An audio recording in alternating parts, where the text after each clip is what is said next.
धनंजय मुंडे यांच्यावर सगळेजण अटॅक करताना मग याच्यामध्ये राजकारण आहे का, अशी दुसरी बाजू पण येणार चर्चेला. मुख्यमंत्री देवाभाऊंना पोलिसांनी जरा जरी हिंट दिली असती तरी त्यांचा राजीनामा आतापर्यंत घेतला असता.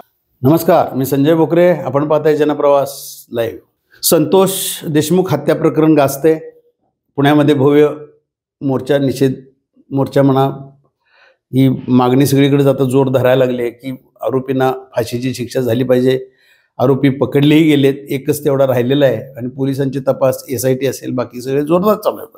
आणि मुख्यमंत्री देवाभाऊ देवेंद्र फडणवीस यांनी सुद्धा फाशीची शिक्षा हे आरोपींना होणारच असं ठामपणे सांगितलेलं आहे. आणि या तपासामध्ये जे कोणी मागं सूत्रधार असतील त्यांनाही मी सोडणार नाही, ही देवाभाऊंची भूमिका संपूर्ण महाराष्ट्राला आवडलेली आहे. गृहमंत्री म्हणून, मुख्यमंत्री म्हणून चांगली भूमिका घेतली आहे. आज विश्लेषणाचा मुद्दा असा आहे की भाषणातले सगळेच, मग सुरेश धस हे किती आक्रमक आहेत हे आपण बघतोय. क्षीरसागर असतील, संदीप बजरंग सोनवणे असतील, बाप्पा दमाने याने तर आघाडीच उघडलेली आहे. पण एक दुसरी बाजू पण विचार केली. आज अजितदादा तिथं काय संतोष देशमुखांच्या घरी गेले नाहीत का? गेले, भेटून आले. आरोपींना फाशी शिक्षा झालीच पाहिजे, त्यांचं मतच आहे. अजितदादांनी पण त्यांची भूमिका व्यक्त केलेली आहे. पण ते धनंजय मुंडे यांच्यावर सगळेजण अटॅक करताना मग याच्यामध्ये राजकारण आहे का, अशी दुसरी बाजू पण येणार चर्चेला. धनंजय मुंडेंचा आत्ता त्याच्यामध्ये जरा जरी सहभाग असता आणि ते मुख्यमंत्री देवाभाऊंना पोलिसांनी जरा जरी हिंट दिली असती तरी त्यांचा राजीनामा आत्तापर्यंत घेतला असता. आणि त्यांनी तसं स्वतःहून राजीनामा देत असतील तर देऊ द्यात, अशी भूमिका सुद्धा देवाभाऊंनी घेतलेली होती. ही चर्चा होती. पण धनंजय मुंडे पण हट्टी आहेत. मी त्याच्यामध्ये नाहीच आहे ही त्यांना खात्री आहे, नाहीतर त्यांनी येऊन राजीनामा दिला असता असंच आत्ता म्हणावं लागेल. कारण अजून काही आता मुख्य तो वाल्मिक कराड तर सापडलाय ना, खंडणी प्रकरणातच आहे तो. अजून तो तर कुठं, अजून वाल्मिक कराड तर कुठं सापडलेलं आहे? म्हणजे त्याच्यामध्ये आहे खून प्रकरणात, असं कुठं आलेलं नाही. आत्ता ते 2 आरोपी काय बोलले तर मात्र त्याच्यामध्ये काहीतरी निघू शकेल. परंतु आत्ता धनंजय मुंडेंनी राजीनामा द्यायला पाहिजे. म्हणजे राजीनामा, धनंजय मुंडेंची भूमिका एका दृष्टीने बरोबर आहे की मी का द्यावा राजीनामा, मी तिथं नाही आहे, मला ठाम माहीत आहे, असं त्यांचे समर्थक बोलत आहेत. आणि खरोखर हे सगळं तपासाअंती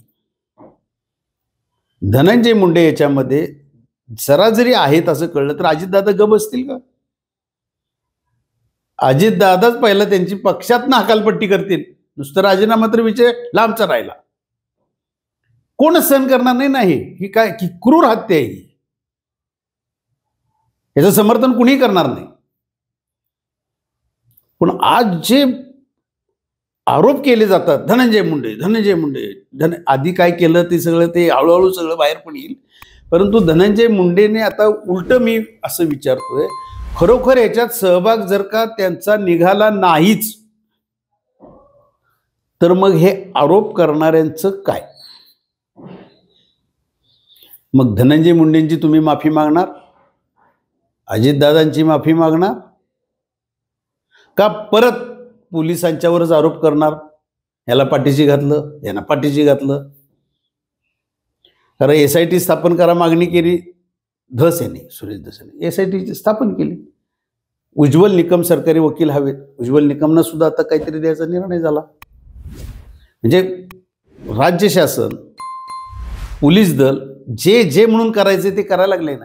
कोण ह्या असली हत्या कोण पाठीशी घ्यायचे? अशा आरोपींना कोण पाठीशी घालेल का? कुणीही पाठीशी घालणार नाही. आणि ह्याच्यात फक्त झालं, कुठं काही जरी झालं ते धनंजय मुंडेंच्याकडे ती लिंक का जायला लागली आहे, असं आता उलट्या बाजूनं सुद्धा आता आमच्या जनप्रवास लाईव्ह मध्ये मी विश्लेषण करतो. आत्ता मला पत्राचं ढीग आहे, अक्षरशः पत्रांचं ढीग आहे, ती दोन्ही बाजूनं पण आहे. आणि ह्याच्यामध्ये OBC विरुद्ध मराठा हा वास येतोय ना. त्याच्यामध्ये धनंजय मुंडे जर का असतील तर त्यांना सुद्धा फासाला द्या असं म्हणणारे सुद्धा बंजारा समाज आहे. त्यातले कार्यकर्ते काही आहेत की आमचा नेता त्याच्यामध्ये नाही म्हणणारी सुद्धा पत्र आहेत आमच्याकडे. पण त्यांना का गोवलं जातंय? म्हणजे त्यांना राजकीय डॅमेज करायचंय का? मुंडे भावाचं आणि बहिणीचं काय माहीत नाही. आधी भांडणं होती हेही माहिती आहे, राजकीय मतभेद होते हेही माहिती आहे. सध्या पंकजाताई सुद्धा चुप्पच आहेत. मग त्यांना सुद्धा भीती वाटते का की बाबा धनुभाऊ सुद्धा याच्यात सापडले तर आपलं काय होणार? ही भीती साहजिक आहे, का असणार नाही भीती? ती सुद्धा त्यांना भीती असू शकेल.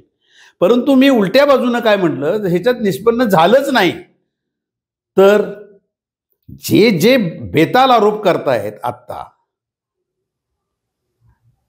ते धनंजय मुंडेंची जाऊन माफी मागणार का जाहीर माफी मागणार? आम्ही इथे विश्लेषण करायलाच बसलोय. त्यावेळेला हा जाब आम्ही सुद्धा विचारू. आणि एक नक्की आहे की सहभाग सापडला तर त्यांना सुद्धा फाशीला द्या, फाशी लावा असं म्हणायला सुद्धा आम्ही गप्प बसणार नाही, कारण ही क्रूर हत्या झालेली आहे. एक नक्की आहे की तिथं 2 नंबर धंदे, ती राख कशी करोडची विकली जाती, दादागिरी, दहशतवाद, खंडणी प्रकरणं हे आहेच, हे नाही अशातलं. पण हे हत्या हे प्रकरण अतिशय वाईट आहे आणि हे धसास लागलं पाहिजे. दोषी असतील त्यांना फाशी झाली पाहिजे. परंतु अकारण राजकारण आणून एखाद्याला राजकारणातनं उठवण्याचे धंदे कोण करत असेल तेही चुकीचं आहे ना. ह्याच्यात एकटे धनंजय मुंडे नव्हे, त्यांच्यामुळं अख्खी महायुती बदनाम होती आज. त्यामुळं कदाचित मुख्यमंत्री सुद्धा म्हटले असतील स्वतःहून राजीनामा दिला असतं तर ठीक आहे. का असं असेल तर त्यांचा सहभागच दिसत नाही ना अजून प्रथमदर्शनी कुठला. ते जरा जरी दिसत असतं तरी अजितदादांनी सांगितलं असतं तर शहाणा असेल तर राजीनामा दे. परंतु तसं ज्या वेळेला अजून भूमिका घेत नाही आहेत देवाभाऊ आणि अजितदादा, याचा अर्थ अजून ते कुठंतरी निष्पन्न होत नाही किंवा निघालेलं नाही. इव्हन वाल्मिक करार सुद्धा त्याच्यामध्ये आहेत की नाही हे सुद्धा अजून संभ्रमावस्थेत असताना